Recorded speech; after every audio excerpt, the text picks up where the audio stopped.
Welcome home Pedias, ketemu lagi dengan Kanidia. Ya, Kanidia balik lagi di soal prediksi UTBK Ekonomi 2022 ya. Sore kemarin belum sempat upload video. Dan tetap semangat, terutama kalian warga UTBK gelombang 1. Insya Allah pasti bisa ya.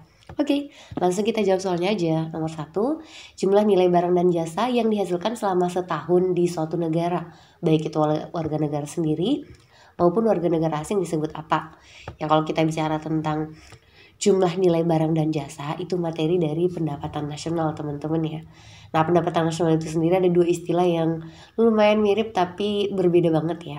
Ada yang kita sebut dengan ini GNP atau dalam bahasa Indonesia kita bilangnya PNB. Terus ada GDP, dalam bahasa Indonesia kita bilangnya PDB. Sekilas kalau dilihat perbedaannya apa? Iya, dari kata national dan domestik. Dan ini yang menjadi perbedaan sih, dasar membedakan. Kalau domestik nanti kita bisa bilang bahwa ini tuh jumlah barang dan jasa yang dihasilkan oleh semua orang yang kerja di wilayah yang sama ya. Kan dia tulis di sini aja. Materi ini sebenarnya udah kali dia ulang berkali-kali di materi makro. Nanti kalian bisa lihat ya materinya apa aja sih PDB.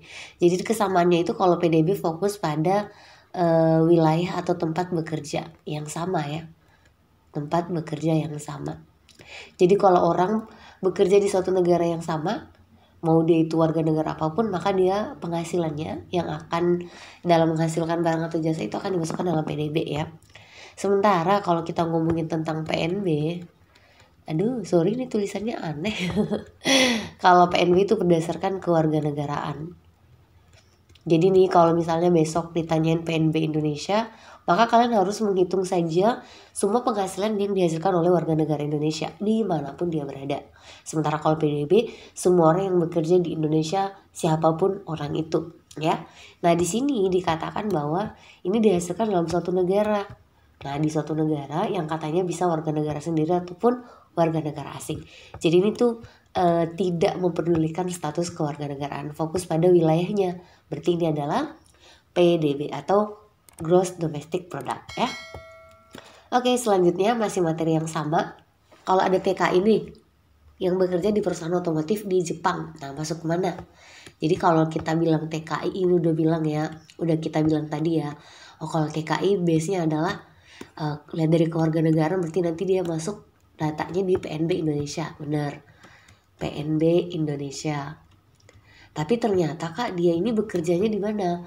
Bekerjanya di Jepang. Berarti wilayah atau tempat bekerjanya inilah yang akan menjadi data untuk dimasukkan dalam PDB. Nah, jadi orang ini itu dalam satu waktu penghasilannya akan dimasukkan ke PNB Indonesia, tetapi sekaligus juga ke PDB Jepang. Jadi jawabannya 2 dan 4. 2 dan 4 itu adalah C. Nah ada gak sih Kak kasus yang masuk di PNB Indo sekaligus PDB Indo? Ya ada, dan kayaknya lebih banyak kayak gitu di orang Indonesia. Orang Indonesia yang kerja di Indonesia. Pasti PDB dan PNB semuanya dimiliki oleh Indonesia kayak gitu. Nah secara perbedaan nomor 3 ya. Apa sih perbedaan PNB dan PDB? Ada 2 rumus yang bisa kita gunakan untuk melihat perbedaannya ya. Mungkin yang paling sering itu kayak gini nih. PDB ditambah pendapatan warga negara kita sendiri yang kerja di luar negeri ya, yang merantau gitu ya, kita kurangi dengan pendapatan warga negara asing yang kerja di dalam negeri ya, kayak gitu. Ini rumus pertama yang kita bisa menggunakan untuk menentukan perbedaan PNB dengan PDB. Kalau nggak punya bisa pakai rumus yang ini. PNB sama dengan PDB ditambah atau dikurang pendapatan faktor neto luar negeri. Pendapatan faktor neto luar negeri. Neto luar negeri. Nah gimana caranya Kak menentukan pendapatan faktor neto luar negeri? Sebenarnya pendapatan faktor neto luar negeri itu hasilnya kalian dapatkan dari sini juga teman-teman. Pendapatan warga negara kita sendiri kita kurangi dengan pendapatan warga di luar negeri. Nah tapi kok Kak di sini ada plus minus? Perasaan saya lihat di buku cuma minus. Ya sebenarnya ini bergantung pada case-nya ya. Kalau negara maju, mereka kecenderungannya bernilai positif. Kenapa bernilai positif Kak? Ya coba kalian bayangin warga negara Amerika yang merantau dengan orang yang datang di Amerika bekerja. Yang mana yang penghasilannya lebih tinggi? Kalian bakal bilang kayaknya warga negara Amerika yang merantau deh Kak. Makanya kalau dikurangi hasilnya masih tetap positif.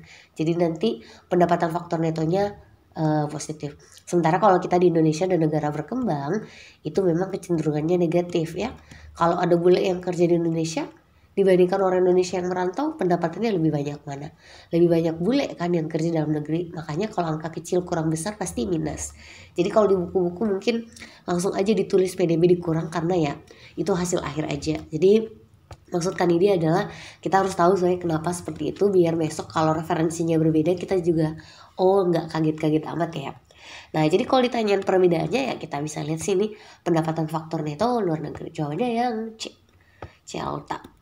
Oke deh, nomor 4. Nah kalau mau menghitung pendapatan nasional yang PDB tadi itu pakai berapa pendekatan sih kak? Nah, kita bisa menggunakan 3 pendekatan ya. Pendekatan produksi, pendekatan pengeluaran, dan pendekatan penerimaan atau pendapatan. Gak ada pendapatan biaya. Jadi 1, 2, 3 jawabannya apa teman-teman? Iya di bagian A ya. Nah ini semuanya udah kan dia jelasin berkali-kali di materi makro.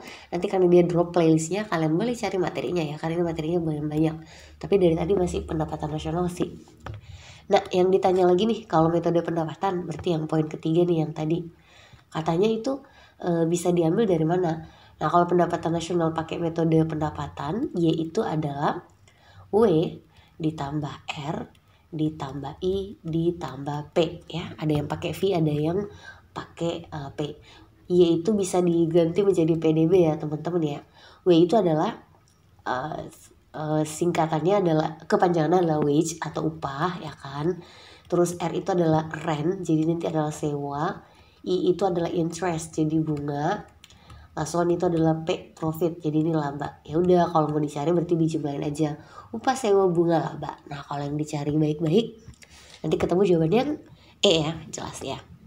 Oke deh, nomor 6 besarnya PDB. Nah ini PDB kalau kita scan sekilas kayaknya pakai rumus yang atas ya. Jadi langsung aja deh coba kita lihat.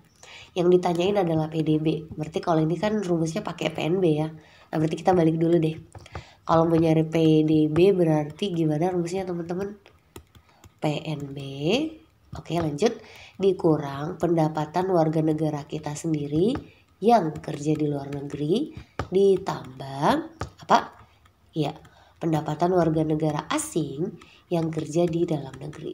Udah kita dapatkan rumusnya, sekarang tinggal disubstitusi nilai-nilainya. PNB kita berapa? 865 dong.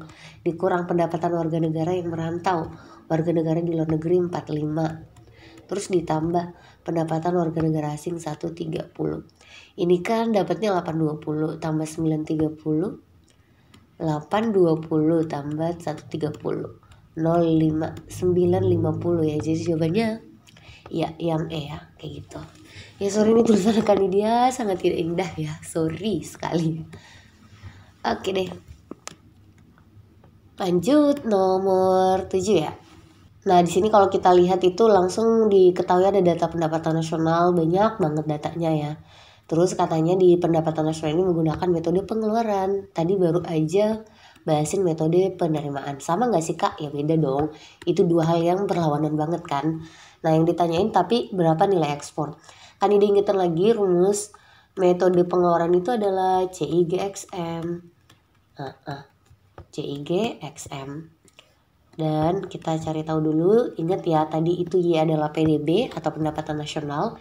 C itu stands for consumption, jadi ini adalah konsumsi. I investment, jadi ini adalah investasi. G ya government expenditure, jadi ini adalah pengeluaran pemerintah. Ups, iya ini sorry banget teman-teman, tulisannya sangat tidak indah ya. Harap dimaklumi teman-teman. Ini kan dia bawa kesini deh, kali aja membaik ya. Pengeluaran pemerintah. Banget sih.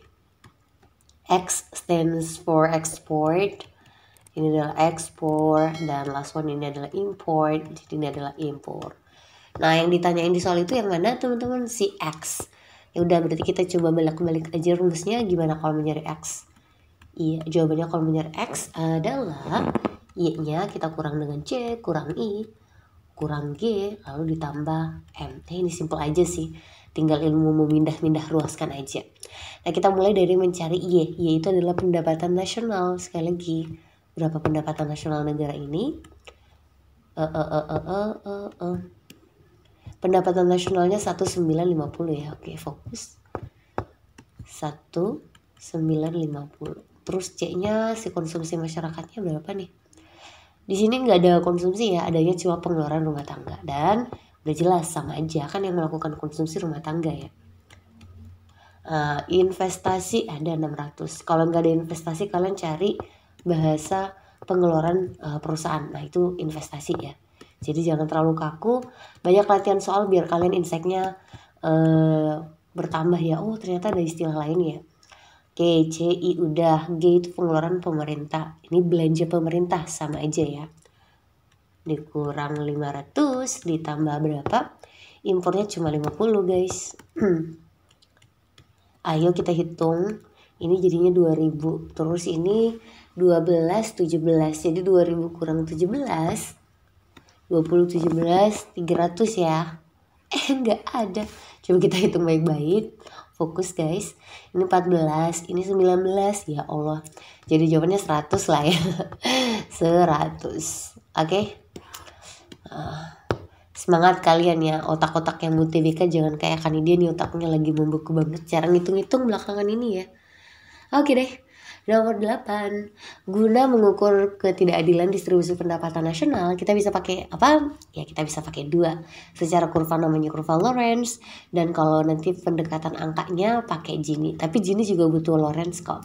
Dan semuanya udah Kanidia jelasin di video Kanidia di materi makro, jadi silahkan ditonton kalau masih berkesempatan. Kalau 1 dan 3 benar, jawabannya yang B ya. Oke.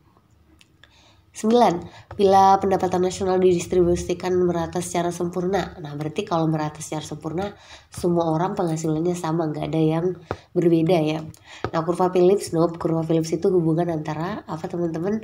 Iya, inflasi dan pengangguran. Jadi nggak ada hubungannya sama distribusi pendapatan. Has nothing to do ya. Lorentz berhimpit dengan garis diagonal. Jawabannya ini ya, Lorentz berhimpit ya. Kurva Lorenz nggak bakalan vertikal, kurva Phillips juga nggak ada, Lorenz horizontal juga nggak ada. Jawabannya yang B. Kalau kalian udah nonton video kandidat tentang Lorenz, insya Allah udah paham kok kenapa jawabannya yang 9. Last question, besok kita lanjut lagi. Jika ada fungsi konsumsi C, A tambah B, Y, D, A dan B itu masing-masing apa? A itu di ekonomi kadang disebut sebagai, ada beberapa ini ya, mungkin kalian biasa dengar disebutnya C0 atau konsumsi minimum. Atau sebenarnya yang paling ekonomi banget itu istilahnya adalah konsumsi otonom. Aduh, kenapa nih tulisannya aneh banget hari ini. Minimum. Nama lainnya, nama bekennya adalah autonomous consumption. Konsumsi otonom. Apaan tuh konsumsi otonom, Kak? Konsumsi yang kamu lakukan kalau kamu belum punya pendapatan. Dan mostly anak sekolah kayak gini. Udah bisa jajan sana sini padahal belum punya penghasilan. Maka jumlah jajan sana sini kamu kalau kamu jumlahkan, itulah yang kamu sebut sebagai konsumsi otonom. Itu A. Sementara B di ekonomi disebutnya adalah MPC, marginal propensity to consume. Atau dalam bahasa lain kita bilangnya ya kecenderungan konsumsi marginal. Mengukur berapa sih tambahan konsumsi kamu kalau kamu lagi mengalami penambahan pendapatan. Nanti kan dia akan jelasin lebih detail di soal selanjutnya ya. Jadi itu aja mungkin di awal aja ya. A dan B masing-masing apa? Konsumsi otonom dan MPC. MPC stands for marginal propensity to consume. Jadi jawabannya yang E. Oke teman-teman, itu aja kali ya. Soalnya nanti kita akan lanjut. BTW kalau ada yang mau jawab dulu soalnya, tapi udah timingnya sangat tidak baik ya. Kan dia drop juga kok soalnya di bawah ya. Kayak gitu, thank you. Dan mari kita sambil mendoakan kalian lulus PTN, kalian dia bisa dapat beasiswa sekolah ke luar negeri. Amin, thank you. Dan selalu bersyukur teman-teman. Alhamdulillah. Sampai jumpa di video kalian yang lain. Assalamualaikum.